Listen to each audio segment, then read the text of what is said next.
नारा नहीं बल्कि देश के प्रति हमारा कर्तव्य है। यह हमें याद दिलाता है कि हमें स्वदेशी वस्तुओं को अपनाना चाहिए और विदेशी वस्तुओं का बहिष्कार करना चाहिए। स्वदेशी अपनाना ही सच्चा अर्थ है। अपने देश में बनी वस्तुएं, खाने की चीजें, कपड़े, खिलौनों का उपयोग करना। इसका उद्देश्य है कि देश के लोगों की मेहनत का लाभ देश के लोगों को ही मिले, ना कि विदेशी लोगों की। जब हम स्वदेशी वस्तुओं का प्रयोग करते हैं तो देश का पैसा देश में ही रहता है। इससे हमारी अर्थव्यवस्था मजबूत होती है। दूसरा, स्वदेशी वस्तुओं के प्रयोग से किसान कारीगरों को काम मिलता है, देश की बेरोजगारी कम होती है।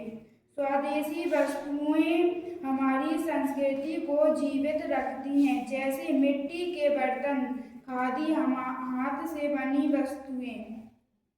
स्वदेशी अपनाने से हमारा देश आत्मनिर्भर बनता है। महात्मा गांधी जी ने स्वदेशी आंदोलन के दौरान चरखा चलाकर स्वदेशी का संदेश दिया। उन्होंने कहा था, स्वदेशी अपनाना केवल आंदोलन नहीं बल्कि स्वतंत्रता की ओर बढ़ने का रास्ता है। आज वर्तमान में हम आजाद हैं, पर विदेशी वस्तुओं पर हमारी निर्भरता बढ़ गई है। चाहे खिलौने हों या कपड़े या मोबाइल फोन, हम विदेशी वस्तुओं के प्रति आकर्षित होते हैं।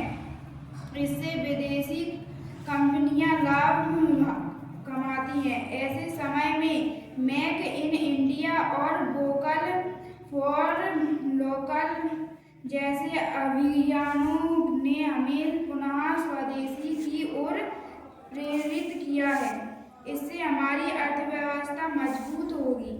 अतः स्वदेशी अपनाना केवल आर्थिक विकास का साधन नहीं बल्कि देश प्रेम का प्रतीक है। इसलिए प्रत्येक भारतीय का यह कर्तव्य है कि वह स्वदेशी वस्तुओं को प्राथमिकता दे और अपने देश की प्रगति में योगदान दे।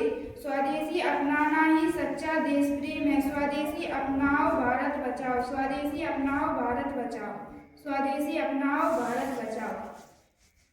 और स्वदेशी अपनाओ, भारत बचाओ। स्वदेशी अपनाओ, भारत बचाओ।